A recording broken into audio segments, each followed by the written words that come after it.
Judges chapter 16. One day Samson went to Gaza, where he saw a prostitute. He went in to spend the night with her. The people of Gaza were told, "Samson is here." So they surrounded the place and lay in wait for him all night at the city gate. They made no move during the night, saying, "At dawn we'll kill him." But Samson lay there only until the middle of the night.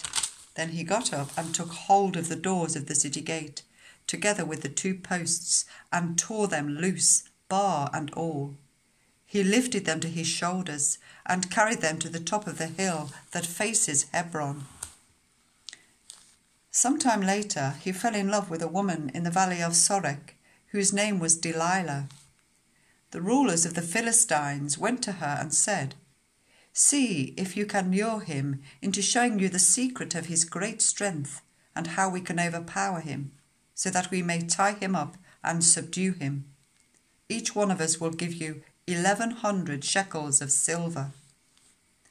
So Delilah said to Samson, "Tell me the secret of your great strength and how you can be tied up and subdued." Samson answered her, "If anyone ties me with 7 fresh thongs that have not been dried, I'll become as weak as any other man." Then the rulers of the Philistines brought her 7 fresh tongues that had not been dried, and she tied him with them.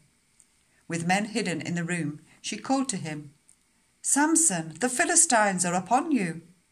But he snapped the thongs as easily as a piece of string snaps when it comes close to a flame. So the secret of his strength was not discovered. Then Delilah said to Samson, "You have made a fool of me. You lied to me. Come now, tell me how you can be tied." He said, "If anyone ties me securely with new ropes that have never been used, I'll become as weak as any other man." So Delilah took new ropes and tied him with them. Then, with men hidden in the room, she called to him, "Samson, the Philistines are upon you." But he snapped the ropes off his arms as if they were threads. Delilah then said to Samson, "Until now you have been making a fool of me and lying to me. Tell me how you can be tied." He replied, "If you weave the 7 braids of my head into the fabric on the loom and tighten it with a pin, I'll become as weak as any other man." So whilst he was sleeping, Delilah took the 7 braids of his head, wove them into the fabric, and tightened it with the pin. Again she called to him, "Samson, the Philistines are upon you." He awoke from his sleep and pulled up the pin and the loom with the fabric. Then she said to him, "How can you say, 'I love you,' when you won't confide in me? This is the 3rd time you have made a fool of me and haven't told me the secret of your great strength." With such nagging she prodded him day after day until he was tired to death. So he told her everything. "No razor has ever been used on my head," he said, "because I have been a Nazirite dedicated to God from my mother's womb. If my head was shaved, my strength would leave me, and I would become as weak as any other man." When Delilah saw that he had told her everything, she sent word to the rulers of the Philistines, "Come back once more. He has told me everything." So the rulers of the Philistines returned with the silver in their hands. Having put him to sleep on her lap, she called for someone to shave off the 7 braids of his hair, and so began to subdue him, and his strength left him.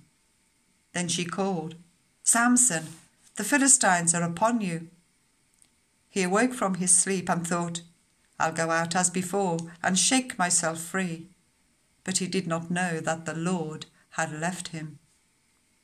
Then the Philistines seized him, gouged out his eyes, and took him down to Gaza. Binding him with bronze shackles, they set him to grinding corn in the prison. But the hair on his head began to grow again after it had been shaved. Now the rulers of the Philistines assembled to offer a great sacrifice to Dagon their god, and to celebrate, saying, "Our God has delivered Samson, our enemy, into our hands." When the people saw him, they praised their God, saying, "Our God has delivered our enemy into our hands, the one who laid waste our land and multiplied our slain." Whilst they were in high spirits, they shouted, "Bring out Samson to entertain us." So they called Samson out of the prison, and he performed for them. When they stood him among the pillars, Samson said to the servant who held his hand, "Put me where I can feel the pillars that support the temple, so that I may lean against them." Now the temple was crowded with men and women. All the rulers of the Philistines were there, and on the roof were about 3,000 men and women watching Samson perform. Then Samson prayed to the Lord, "Sovereign Lord, remember me. Please, God, strengthen me just once more, and let me with one blow get revenge on the Philistines for my 2 eyes." Then Samson reached towards the 2 central pillars on which the temple stood. Bracing himself against them, his right hand on the one and his left hand on the other, Samson said, "Let me die with the Philistines." Then he pushed with all his might, and down came the temple on the rulers and all the people in it. Thus he killed many more when he died than whilst he lived. Then his brothers and his father's whole family went down to get him. They brought him back and buried him between Zorah and Eshtaol in the tomb of Manoah his father. He had led Israel for 20 years.